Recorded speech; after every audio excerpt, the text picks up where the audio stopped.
வணக்கம். எனவே பேசுவோம். நம்ம எனவே பேசுவோம் சேனலுக்கு சப்ஸ்கிரைப் பண்ணி பெல் பட்டனை அழுத்தி ஆதரவு கொடுங்க. தாரிகாக்கா, இந்த வீரமங்கை வேலுநாச்சியார் ஃபங்க்ஷன்ல நீங்க பேசினதுக்கு அப்புறம் சீமான் வந்து பேசினான்ல, அது என்னன்னு கவனிச்சிங்களா? நீங்கெல்லாம் எப்படி கவனிப்பீங்க?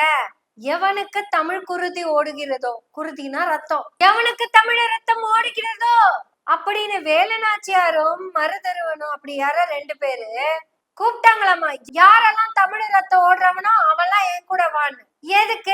எதுக்குன்னு ஒரு கேள்வி கேட்டா பதில் தெரிஞ்சிருக்கும். அன்னைக்கு வேலுநாச்சியார் ராணி ஆகிறதுக்கும் அவங்க ராஜாவாகிறதுக்கும், இன்னைக்கு மலையாளி செல்ற பையன் சீமான் தமிழ்நாட்டுல சிஎம் ஆகணும்னு சொல்றதுக்கும் தமிழ் குருதி ஓடுறவன் தான் வரணுமாமா. மலையாளி சீமான தமிழ்நாட்டின் சிஎம் ஆக்குறதுக்கும் எனக்கு தமிழ் குருதி ஓடுறதுக்கும் என்னங்க சம்பந்தம்? ஒரு சம்பந்தம் இல்லைன்னு நினைக்கிறீங்க தானே? எல்லாம் உணர்ச்சி பொங்க கத்துறது. சீமான் சில கேண்டிடேட்ஸ நிப்பாட்டி இருக்காங்க. ராணிப்பேட்டையில தாரிகா சல்மான நிப்பாட்டி இருக்காங்க.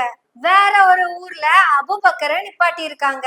இனி வேற ஏதாவது ஒரு ஊர்ல ஃபாத்திமா ஃபர்ஹானாவை நிறுத்தலாம், நிறுத்தாமலும் போகலாம். கார்த்திகாவை நாகப்பட்டினத்துல நிறுத்திருக்காங்கன்னு நினைக்கிறேன்.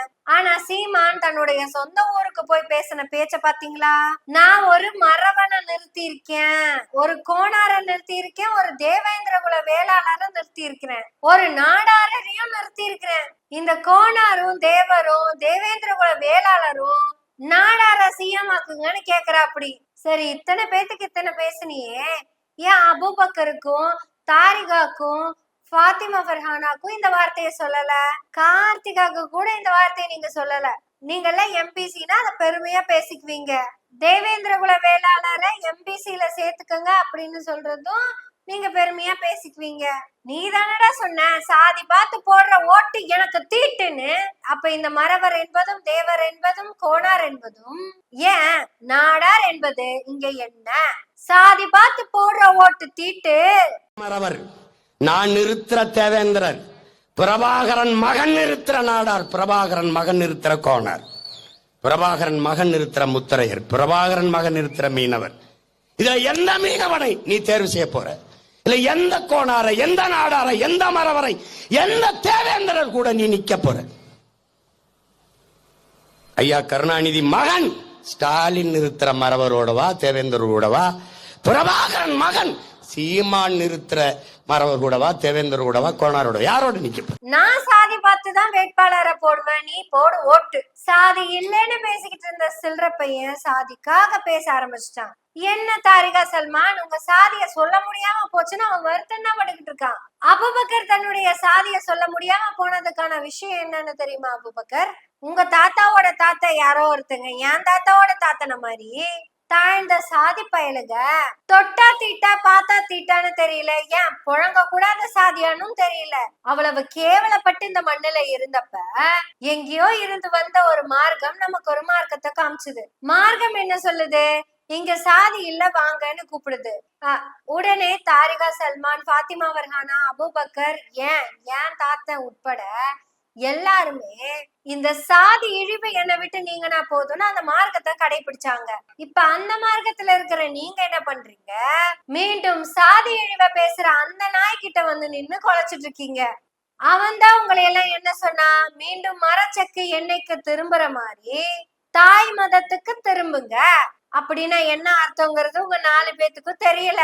சாதி இழிவு நீங்கி சுயமரியாதை உள்ள மனுஷனா வாழணும்னு நினைக்கிற உங்களை, வேண்டாம் நீ திருப்பி தாய் மதமான இந்து மதத்துக்கு வந்துரு, நம்ம இங்க மறுபடியும் சாதி சாதியா இருப்போம், சாரி குடி குடியா இருப்போம்.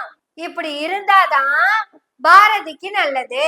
ஏன்னா பாரதி சொன்னது 1000 உண்டிங்க சாதி, இதுல அந்நிய மதங்கள் வந்து கன்வெர்ட் பண்றது என்ன நீதி? அப்படி கன்வெர்ட் ஆனாலும் சாதியோட இருங்க, அதுதானே எல்லாத்துக்கும் மகிழ்ச்சி. சாதியற்று நீங்க இருந்தா எங்க மதத்துல இருக்கிற மக்கள் உங்க மதத்துக்கு வந்துருவாங்க. நாங்க சாதி இழிவை ஒரு நாளும் போக்க மாட்டோம். அப்படி இருந்த பாரதி கூட சேர்ந்துதான் சீமான் சொல்றான் மரவரை நிப்பாட்டி இருக்கிறான், இந்த நாடார் இவனே நிக்கிறான். யாரு? சாதி பார்த்து போடுற ஓட்டு எனக்கு தீட்டு, ஆனா சாதி பார்த்து நிக்கிற வேட்பாளருக்கு போடு ஓட்டு. இவன் இங்கதான் வந்து நிப்பான்னு அன்னைக்கே சொன்னோம். ஏன்னா திராவிடத்துக்கு எதிரா ஒழிக்கிற எல்லா குரல்களும் சாதியோட தான் ஒழிச்சிட்டு இருக்கு. ஏன்னா பார்ப்பனியத்துக்கு இந்து மதத்தை விட சாதி ரொம்ப முக்கியம். நீ சாதியாக ஏற்று இருக்கிற வரைக்கும் தான் பார்ப்பனியம் பார்ப்பனியமாவே ஆடும். இந்த சாதியத்துக்கு எதிராக திராவிடத்துக்கு எதிராக தான் சீமான் பேசுறான்னு நீங்க நினைச்சீங்கன்னா உங்களை மீண்டும் சாதியாக மாற்றும் திட்டம் தான் அந்த திட்டம். நீங்க சாதியா வந்துட்டீங்கன்னா அவன் மோடி ஆயிக்குவான். ஏன் சொல்றேன்னா பார்ப்பனியத்துக்கு சப்போர்ட் பண்ற எல்லா சூத்திரனுக்கும் பதவி நிச்சயம். பதவி வர்றதுக்கு முன்னாடியே பணம் நிச்சயம். முன்னோர்கள் பெருமையை பத்தி நாம ஏங்க பேசணும்? வீரமங்கை வேலுநாச்சியார் கட்டிய ஏதாவது பள்ளி இருக்கா? அழகு முத்துக்கோன் கட்ட ஏதாவது பொது பள்ளி இருக்கா? அப்புறம் ஏதோ 2 3 பிரதர்ஸ் சொல்றாங்கல்ல, அவங்களுக்கு ஏதாவது திருக்குறள்லாம் என்னன்னு தெரியுமா? ஆட இத்தனை பேர் பண்ண ஆட்சி காலத்துல நாம எப்படி இருந்தோம்னு யாருக்காவது தெரியுமா? இவங்க பேசுறதெல்லாம் கேட்டோம்னா வீரமங்கை வேலுநாச்சியார் காலத்துல சுய உரிமையோடும் கல்வியோடும் அறிவோடும் வாழ்ந்த மாதிரி எல்லாம் பேசிட்டு இருக்கிறாங்க. நமக்கு 1000 வருஷமா சொத்து வச்சுக்க உரிமை இல்ல, கல்வி கற்க உரிமை இல்ல. ஏதோ வேலுநாச்சியார் நாலந்தா பல்கலைக்கழகத்தோட வீசி மாதிரி எல்லாம் பேசிட்டு இருக்கீங்க. அந்த காலத்துல குறுநில மன்னனா இருந்தவங்களுக்கு அரண்மனை முக்கியம். அந்த அரண்மனைக்கு வரி கட்டிட்டு இருந்த மக்களை பத்தி யாராவது பேசியிருக்காங்களா? இவங்களுக்கு பதவி வேணுங்கிறதுக்காக மக்கள் சாகணும். மக்களுக்காக எந்த ராஜாவாவது செத்துருப்பானா? இந்த சீமான் சொன்ன மாதிரி இந்த பொம்பளை பொறுக்கிங்க போய் போர் புரிஞ்சதே பொம்பளை பிள்ளைகளை தூக்கிட்டு வர்றதுக்காக தானே.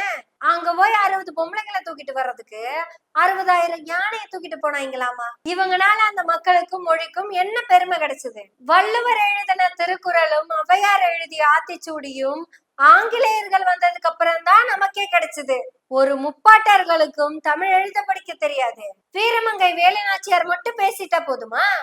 நம்ம எல்லாம் பேச வேண்டாமா? சோ இந்த பழம்பெரும் மன்னர்களோட பீத்த பெருமைய பேசுறது நமக்கு முக்கியம் கிடையாது.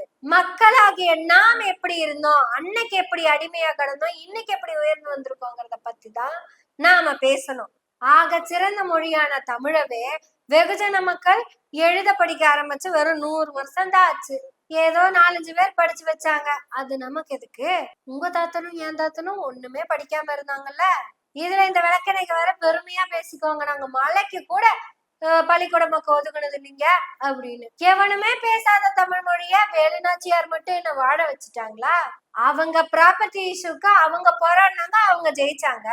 அதுக்கு நம்ம வாழ்த்துவோம். ஆனா நான் எப்படி இருக்கணும் அப்படிங்கிற ஒரு கேள்வி இருக்குல்ல. திருப்பியும் அந்த கோனாரையும் அந்த வேலுநாச்சியாரையும் அந்த மரபனையும் ஆட்சி செய்ய விட்டுட்டு நம்ம படிக்காம இருந்துடலாமா? சொத்து இல்லாம இருந்துடலாமா? சுயமரியாதை இல்லாம இருந்துடலாமா? கல்வி இல்லாம இருந்துடலாமா? வேலுநாச்சியார புகழ்ந்து பேசிக்கிட்டு இருக்கிற நீங்க தான் இதுக்கெல்லாம் பதில் சொல்லணும். வேலுநாச்சியாரை எவன்லாம் கொண்டாடுறானோ அவன் தான் சொல்றான் நம்மள ஆடு மாடு மேய்க்க சொல்லி. தந்தை பெரியாரை யாரெல்லாம் போற்றுறாங்களோ அவங்கதான் சொல்றாங்க நீ அயல் நாட்டுக்கு போய் படின்னு. என்ன படின்னு சொல்ற பெரியார் வேணுமா? நம்மளை எல்லாம் படிக்க வைக்கிற திராவிட மாடல் ஆட்சி வேணுமா? இல்ல வேலுநாச்சியார் ஆட்சியில இருந்த மாதிரி படிக்காம இருந்துடலாமா? அப்ப பள்ளிக்கூடமே கிடையாது நமக்கு. ஆட சிலபஸே கிடையாது நமக்கு. தற்குறிகளாதான் நாம வாழ்ந்துகிட்டு இருந்தோம். இன்னொன்னு, மிக பெரும் தமிழ் மன்னர்களுக்கு அடிமையா வாழ்ந்துட்டு இருந்தோம். ஒரு தமிழ் மன்னனுமே மக்களின் அறிவுக்காக ஒரு வார்த்தை கூட பேசினது கிடையாது. அவன் சந்தோஷமா வாழணும், சுத்தி பெண்களோட இன்பமா இருக்கணும், அதுக்கு பல கோயில்களை கட்டினான். கோயிலுக்கும் இதுக்கும் என்ன சம்பந்தம்னு கேக்குறீங்களா? அதுதான் அங்க பிள்ளைங்கெல்லாம் டான்ஸ் ஆடிட்டு பாட்டு பாடிட்டு இருந்தாங்கல்ல, அங்க பாட்டு பண்ணணும் டான்ஸ் ஆடணும் நம்ம பிள்ளைகளா? கோயில் உனக்கு, கூத்து எனக்கு. இந்த மாதிரி இருந்த மன்னர்களை பத்தி நம்ம ஏன் பெருமை பேசணுங்கிற? நாம எவ்வளவோ முன்னேறி மக்களாட்சி தத்துவத்துல வந்து நிக்கிறோம். இப்ப போய் இந்த பீத்த மன்னர்களோட பெருமையா நாம ஏன் பேசணும்? ஒருத்த மன்னர் பெருமைய பேசுனான்னா அவனுக்கு மன்னர் ஆகணுங்கிற ஆசை இருக்குன்னு அர்த்தம். அதனாலதான் என்ன செய்யமாக்குன்னு பேசுறான். நான் சிஎம் ஆனேன், நான் உங்களை எல்லாம் மறுபடியும் ஆடு மாடு மேய்க்கத்தான் அனுப்புவேன் இன்னொருத்தான் அழுத்தம் திருத்தமா சொல்றான். நாம் படிக்க வேண்டும், சுயமரியாதையோடு வாழ வேண்டும், எல்லா மக்களும் சமம் என்று சமத்துவ கொள்கையோடு வாழ வேண்டும். அதுக்கு சமூக நீதி மிக பெரும் அளவில் துணை நிற்க வேண்டும். இந்த மக்களால் மக்களுக்கான ஆட்சியை கொடுத்துட்டு இருக்கிறது நம்ம திராவிட மாடல். சோ நமக்கு தேவை திராவிட மாடல் மக்களாட்சி மட்டுமே. தாரிகா அபுபக்கர் ஃபர்ஹானா, நீங்க எல்லாம் சாதி கடந்து வந்தவர்கள். ஒருத்தவங்களை எல்லாம் சாதியா மாத்த பாக்குறான், அவன் கூட சேர்ந்து கெட்டு போயிடாதீங்க. பேசுங்க, நிறைய பேசுங்க, சமத்துவத்துக்காக பேசுங்க, அப்படியே சமூக நீதியும் பேசுங்க. நீங்களும் சமூக நீதி பேசுங்க. பேசுவோம், எல்லோரும் பேசுவோம், பேசுவோம். எனவே பேசுவோம் நாள்தோறும். உங்களுடைய ஆதரவுகளை நன்றிகளோடு எதிர்பார்த்து கொண்டிருக்கிறோம். நன்றி, வணக்கம்.